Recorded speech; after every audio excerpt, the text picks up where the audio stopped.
Depuis que je suis gamin, j'entends que Spa, c'est le plus beau circuit du monde. Et c'est en grandissant que j'ai compris pourquoi. Un circuit aussi complet techniquement, avec autant de virages mythiques, un cadre magnifique, ça se distingue. Alors que la Formule 1 retourne ce week-end une énième fois sur le toboggan des Ardennes, retraçant l'histoire de ce circuit mythique. Bienvenue dans ce nouveau court-circuit. Que ça faisait tellement longtemps qu'on n'avait pas fait de court-circuit, je crois que ça fait plus d'1 an. Enfin bon bref, bon épisode.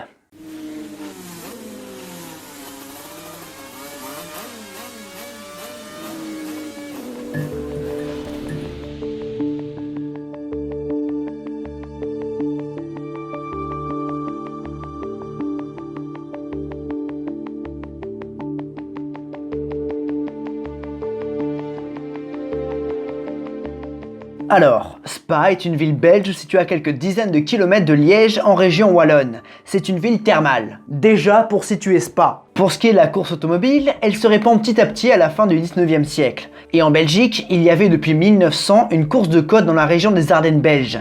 Ça s'appelait la Coupe de la Meuse. Mais la Première Guerre mondiale met un coup d'arrêt. Et c'est justement après cette période sombre de l'histoire que le circuit de Spa-Francorchamps va voir le jour. Le chevalier Jules de Thiers, patron du journal La Meuse, veut relancer la Coupe de la Meuse.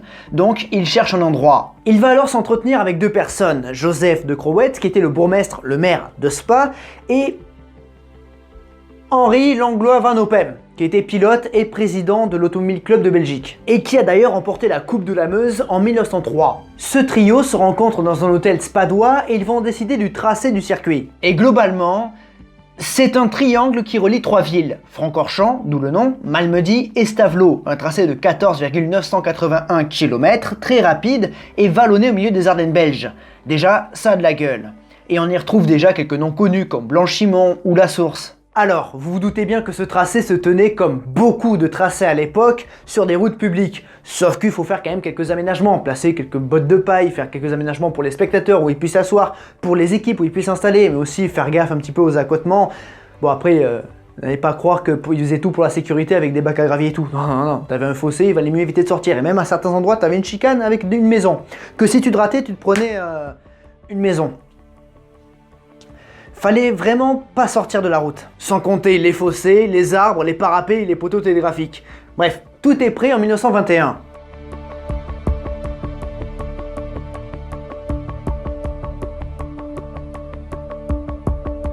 Une compétition automobile est prévue en 1921 pour inaugurer ce tracé de Spa-Francorchamps.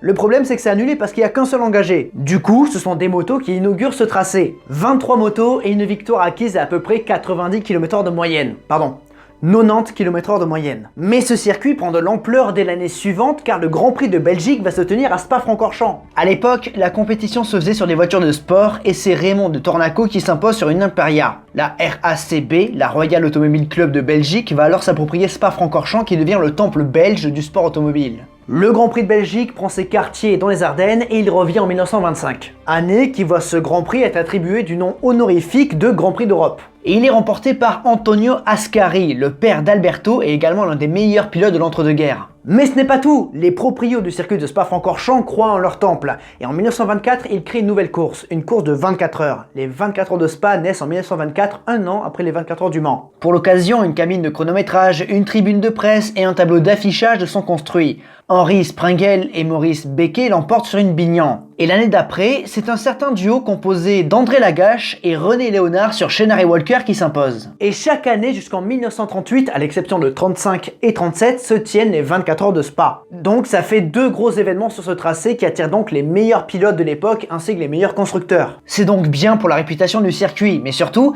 ce circuit a très bonne réputation auprès des acteurs de la piste. Globalement, les pilotes l'adorent. Il met bien en avant les qualités de pilotage par ses courbes rapides et ses quelques zones de freinage délicates. Parmi les vainqueurs de l'entre-deux-guerres, on peut citer des noms tels que Louis Chiron, William Grover Williams, Raymond Sommer, Tazio Nuvolari, Robert Benoît, Rudolf Caracciola, Hermann Lang ou Luigi Chinetti. C'est donc pas trop mal. De plus, ce circuit évolue. En 1928, il est entièrement asphalté. Mais c'est surtout l'aménagement de 1939 qui fait parler.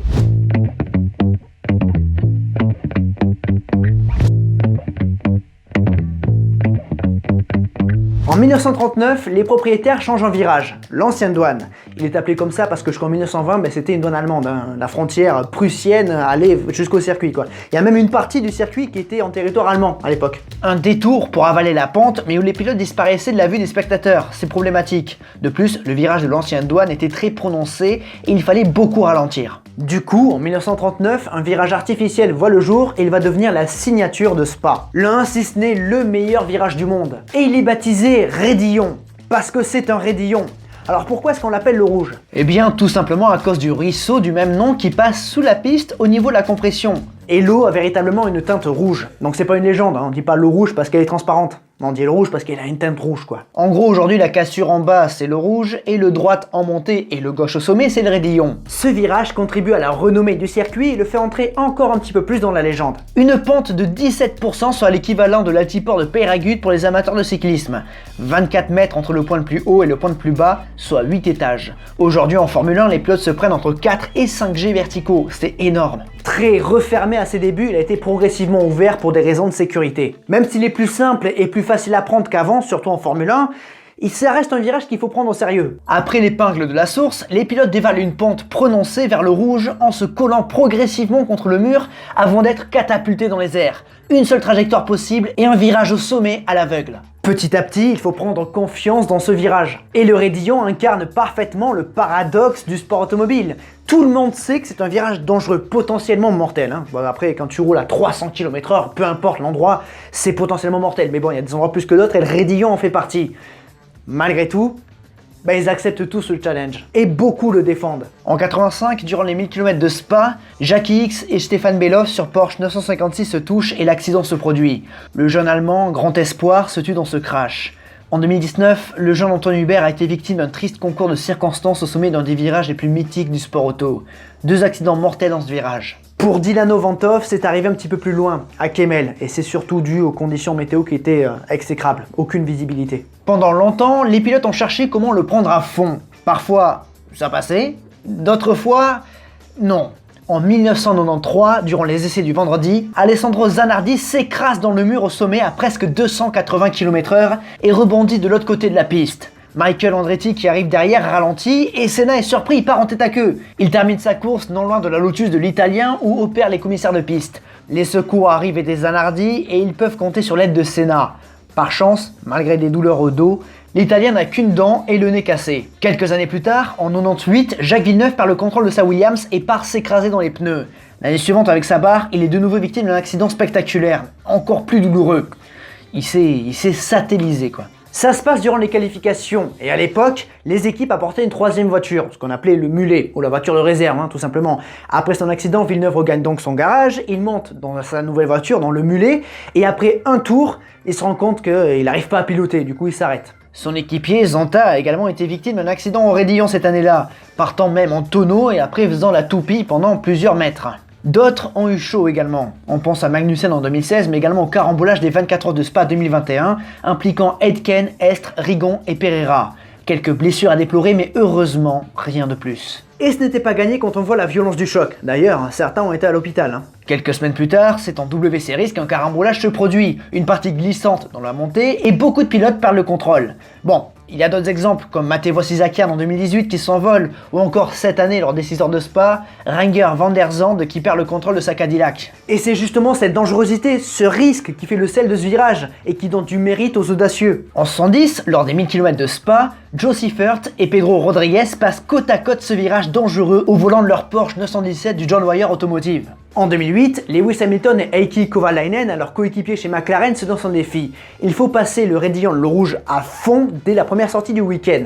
Après, ils ont comparé sur les datas, Hamilton a réussi à le faire à fond et Kovalainen a légèrement relâché. Du coup, Hamilton a gagné le pari. Si aujourd'hui en F1, il passe facilement à fond, ce n'est pas le cas de toutes les catégories. Par exemple, déjà cette année en hypercar, ils ont un petit peu de mal. Il faut arriver à rester flat. Il faut combattre ce réflexe naturel qui force à lâcher la pédale. Et quand deux pilotes arrivent côte à côte dans la descente, il faut que l'un des deux lâche, comme Weber-Alonso en 2011 ou Raikkonen et Schumacher l'année d'après. Après, dans d'autres cas de figure, si vous ne pouvez pas doubler au raidillon, un bon passage dans ce virage peut vous ouvrir des opportunités dans la ligne droite de Kemmel ou au freinage des combes. Meilleur exemple, Hakkinen Schumacher en 2000, l'un des plus beaux dépassements de l'histoire. Bref, le Raidillon, c'est le virage mythique de Spa. Les places pour le public valent très cher et ça se comprend car c'est l'un des virages les plus emblématiques du sport auto. Comme le carrousel de la Nordschleife, le tunnel de Monaco, Indianapolis au Mans, Beckett, Maggot, Chapelle à Silverstone ou le corkscrew de Laguna Seca.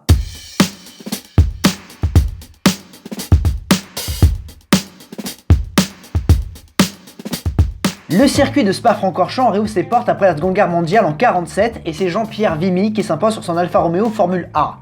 Formule A qui devient Formule 1 et Spa va faire partie des 7 circuits originels du calendrier du championnat du monde de Formule 1 en 1950. Une sorte de concrétisation, quoique logique, au vu de la place de ce tracé dans le milieu. Les 24 heures de Spa ont repris en 1948, mais ça a du mal à vraiment reprendre. Oui, parce qu'après 48 et 49, les 24 heures ne reviennent qu'en 53 avant de disparaître. Ouais, à croire que la F1 absorbe tout. Dorénavant, les maîtres de Spa sont les Fangio, Farina ou Ascari.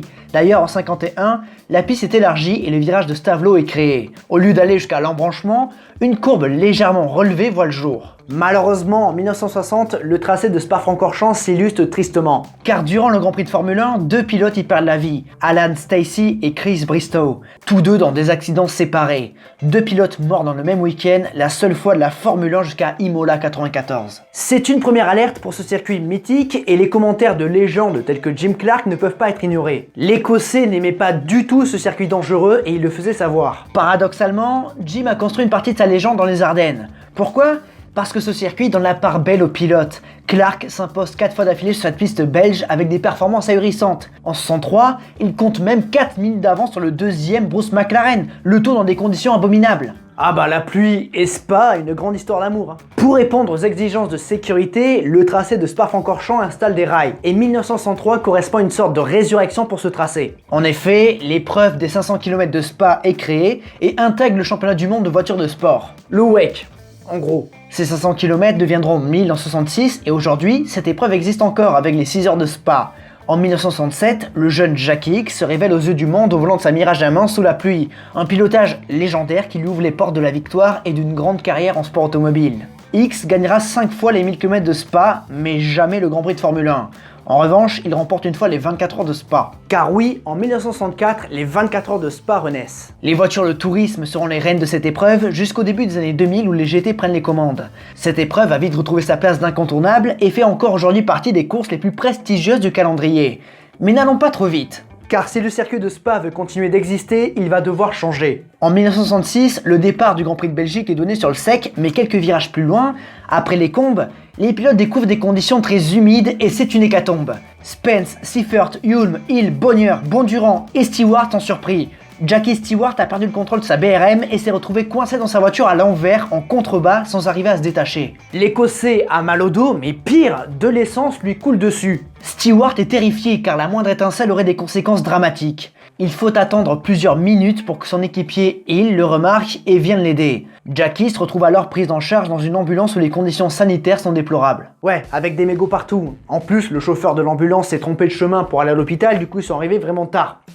En gros, si l'état de santé de Stewart était plus grave, eh ben il aurait pu crever quoi, vraiment. Et c'est à partir de là que Stewart a eu le déclic et que la croisade pour la sécurité en sport automobile a commencé. Et le toboggan des Ardennes va être sévèrement pointé du doigt. En 1909, l'Écossais se trouvait de la voie principale dans l'annulation du Grand Prix de Belgique. En 1970, Pedro Rodriguez remporte son deuxième et dernier Grand Prix de Formule 1 qui se trouve être le dernier sur le grand tracé de Spa. Il faut du changement.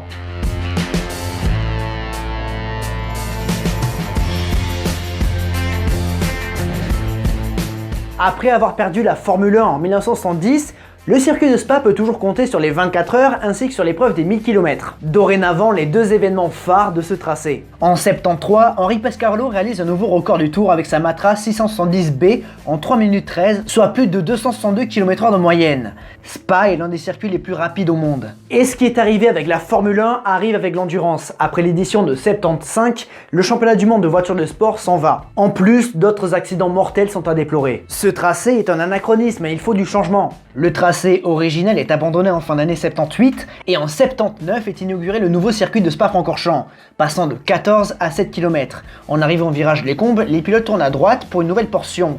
On découvre alors de nouveaux virages devenus mythiques comme Pouhon ou Fagnes avec le nouveau Stavelot où juste après se fait le raccordement avec d'anciens tracés. De plus, de nouveaux stands sont construits à l'endroit actuel de la ligne de départ. Ainsi, les 1000 km de Spa font leur retour en 82, de même que la Formule 1 en 83. Ce nouveau circuit est plus en accord avec son temps et le nouveau tracé n'a globalement plus changé. Sauf à quelques endroits. Bon, on peut citer 94 avec la chicane du Raidillon, heureusement enlevée aussitôt. Mais on peut parler aussi de la chicane de l'arrêt de bus, un gauche-droite, droite-gauche qui s'est vu modifié à 2 reprises. En 2004, l'entrée a été modifiée offrant un freinage plus concret. Puis en 2007, ce virage a pris sa forme qu'on lui connaît aujourd'hui. Les changements qu'on a vu arriver en 2007 auraient dû arriver en 2006, sauf que les propriétaires ont fait faillite, du coup les travaux ont été retardés. C'est d'ailleurs à partir de là que le tracé est devenu permanent. Jusqu'alors, il était semi-permanent.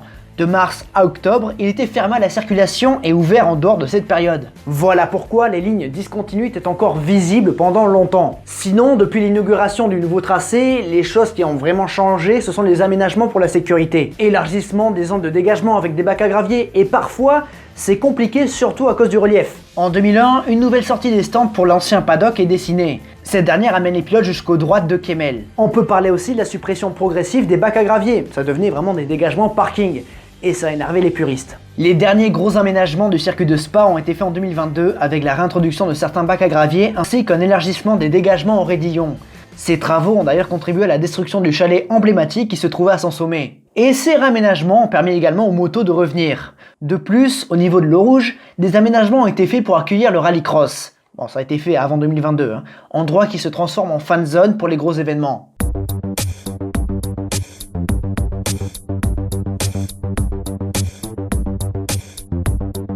Si le tracé de Spa-Francorchamps a beaucoup évolué au fil des années, il reste l'un des circuits les plus appréciés au monde. Une référence dans le milieu pour son côté technique, un juge de paix pour les pilotes où les meilleurs s'illustrent. On a vu les Fangio, Clark ou X s'illustrer, et depuis la transformation de 79, on a vu les Senna, Schumacher, Raikkonen, Hamilton ou Vettel faire de Spa leur terrain de jeu. On connaît l'histoire de Schumacher à Spa et elle est très particulière. Première course en F1 en 91, première victoire en 92, 52e et record de victoire en 2001, 7e titre mondial en 2004 et 300e Grand Prix en 2012.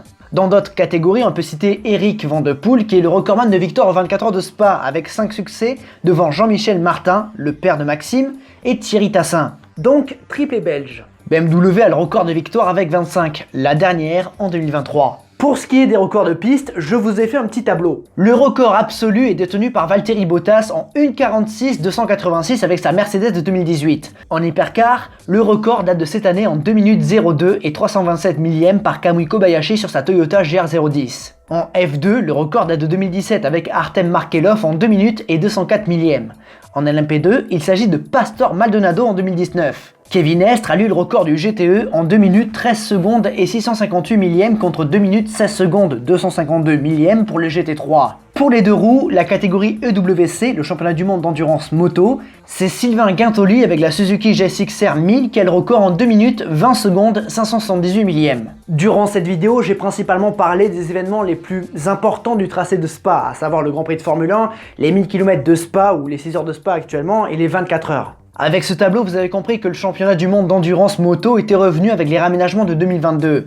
Donc, une course de 24 heures se tient sur 2 roues. Mais n'oublions pas un événement très populaire à Spa avec les 25 heures en Fun Cup qui compte plus de 100 engagés. C'est énorme. Bref, vous l'avez compris, le circuit de Spa-Francorchamps est l'un des temples les plus emblématiques du sport automobile. Plus de 100 ans d'histoire et un tracé qui est majoritairement apprécié. Et vous savez quoi? Ce circuit mythique est en danger pour la Formule 1. N'est-ce pas scandaleux? En tout cas, sa position est chaque année remise en question. Spa sera toujours là en 2024 et on espère au-delà. En attendant, prenons le temps de profiter de l'édition de 2023, dernier gros événement pour ce circuit cette année. En attendant ce week-end ainsi que les prochaines vidéos, vous savez quoi faire sur la plateforme, j'espère que cette vidéo vous a plu. Si c'est le cas, ben voilà, vous savez quoi faire. Je vous ai mis en description quelques liens qui peuvent être intéressants, donc allez les voir si jamais vous êtes curieux. Mais surtout, n'oubliez jamais, le plus important, c'est de continuer d'aimer le sport auto, continuer d'aimer le tracé de Spa-Francorchamps. À la prochaine. Vous savez, moi si j'ai une critique à faire sur ce tracé, d'ailleurs ça fait un moment que vous ne l'avez pas vu, ces tableaux, ils sont toujours là, ils sont toujours derrière, dans le contre-champ. D'ailleurs, ça fait bizarre parce que là, du coup, j'ai Le Mans, j'ai Monaco et j'ai un carré, vous savez, les carrés de Displayed. Vous avez déjà vu des promos de Displayed, vous savez comment c'est foutu les trucs avec le carré à la con que tu fous derrière, que ça colle après. Bah, du coup, ça n'a aucun sens. La déco, ça n'a aucun sens. Mais bref, je reviens à ce que je disais. Tous les virages sont top, sauf, dans mon point de vue, sauf un qui est un peu chiant, c'est l'arrêt de bus. Je préférais vraiment l'ancienne version de l'arrêt de bus. L'ancienne version de l'arrêt de bus avec le gauche, droite, gauche. Gauche, droite, droite, gauche, oui. Voilà, ben, dites-moi votre avis. Je savais pas qu'il y avait une derrière. Des bisous.